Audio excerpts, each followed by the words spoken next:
मित्रांनो, स्वागत आहे आपल्या यूट्यूब चॅनलवर। मागील 2 भागात आपण महा TET पेपर 2 सामाजिक शास्त्र यातील मराठी विषयाचे 20 प्रश्न बघितले होते। आज पण उरलेले प्रश्न बघूयात।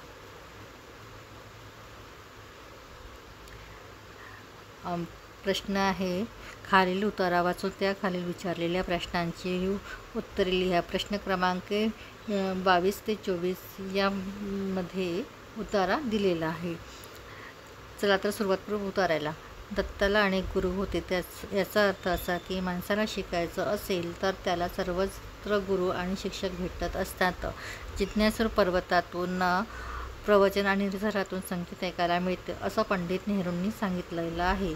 परदेशी असताना असं अनेक म्हणी हाती आलेत। या विश्वाच्या वाटेवरून तुम्ही एकदाच वाटचाल करणार आहात। करता येईल तितके लोकांना तुम्ही आनंदी करा, अशा आशयाची एक इंग्रजी कविता आहे। इटालियन माणूस जिथं शब्दशः पालन करीत आहेत, स्वतः आनंदी राहून इतरांना आनंदी करण्याचा तो प्रयत्न करतो। सुखद जीवन, ला डोल्ते विता हा त्यांचा एक राष्ट्रीय मंत्रच झालेला आहे। गोव्यात या वृत्तीला शेगात म्हणतात। पोर्तुगीजाच्या दीर्घ सहवासामुळे गोवेकरांना मिळालेला तो वारसा असावा। प्रश्न क्रमांक 22, दत्ताला अनेक गुरु भेटण्याचे कारण कोणते? 1. शिकण्याची आवड, 2. आनंदी वृत्ती, 3. प्रवचनाची आवड, 4. संगीताची आवड। तर याचं उत्तर आहे, माणसाला शिकायचं असेल तर त्याला सर्वत्र गुरु आणि शिक्षक भेटतात। तर याचं अचूक उत्तर असणार आहे शिकण्याची आवड। त्यानंतर आहे दुसरा प्रश्न, गोवेकरांना पोर्तुगीजकडून कोणता वारसा प्राप्त झाला? पर्याय आहेत कविता, संगीत, सुशेगात, चौथं आहे प्रवचन। तर गोवेकरांना पोर्तुगीजकडून कोणता वारसा मिळाला? तर संगीताचा। त्याचं उत्तर आहे संगीत।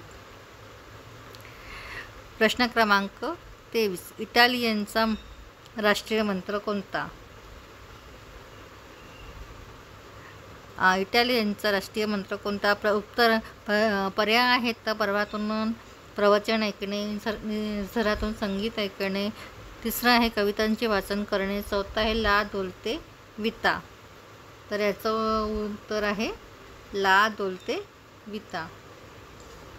प्रश्न क्रमांक 25, वाऱ्यावर सोडणे या शब्दाचा वाक्यप्रचार कोणता? पहिला आहे त्याग करणे, दुसरा आहे फडशा पाडणे, तिसरा आहे वाऱ्यावर सोडणे आणि चौथा आहे ओवाळून टाकणे। तर याचं अचूक उत्तर आहे वाऱ्यावर सोडणे। त्यानंतर लेखन नियमानुसार अचूक शब्द कोणता? प्रश्न क्रमांक 26, याचे पर्याय आहेत तर पृथक्करण, पृथक्करण, पृथक्करण आणि पृथक्करण। तर याचं अचूक उत्तर आहे पृथक्करण। पर्याय क्रमांक 1 पृथक्करण।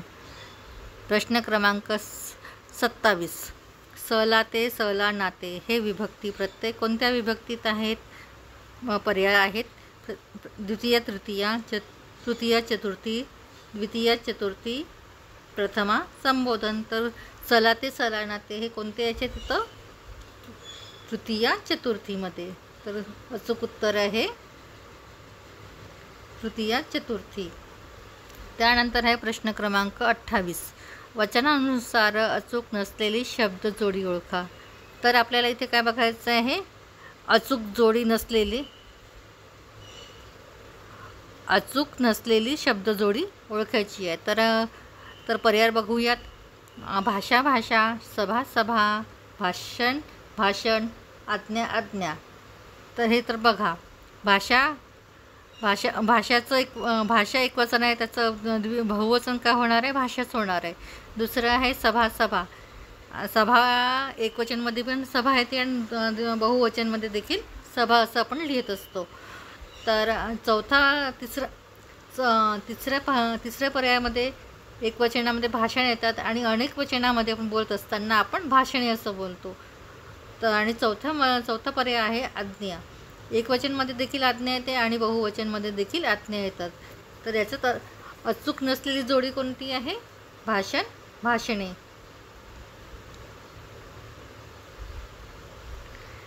पर्याय क्रमांक 3.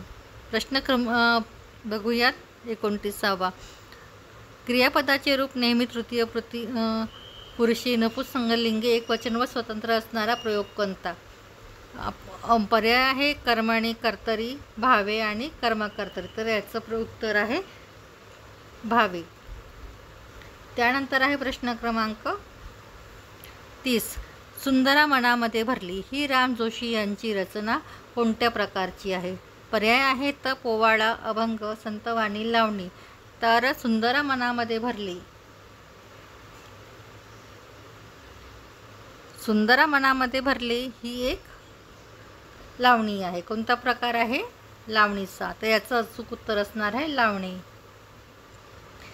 व्हिडिओ आवडल्यास लाईक करा, शेअर करा आणि सबस्क्राईब करायला विसरू नका.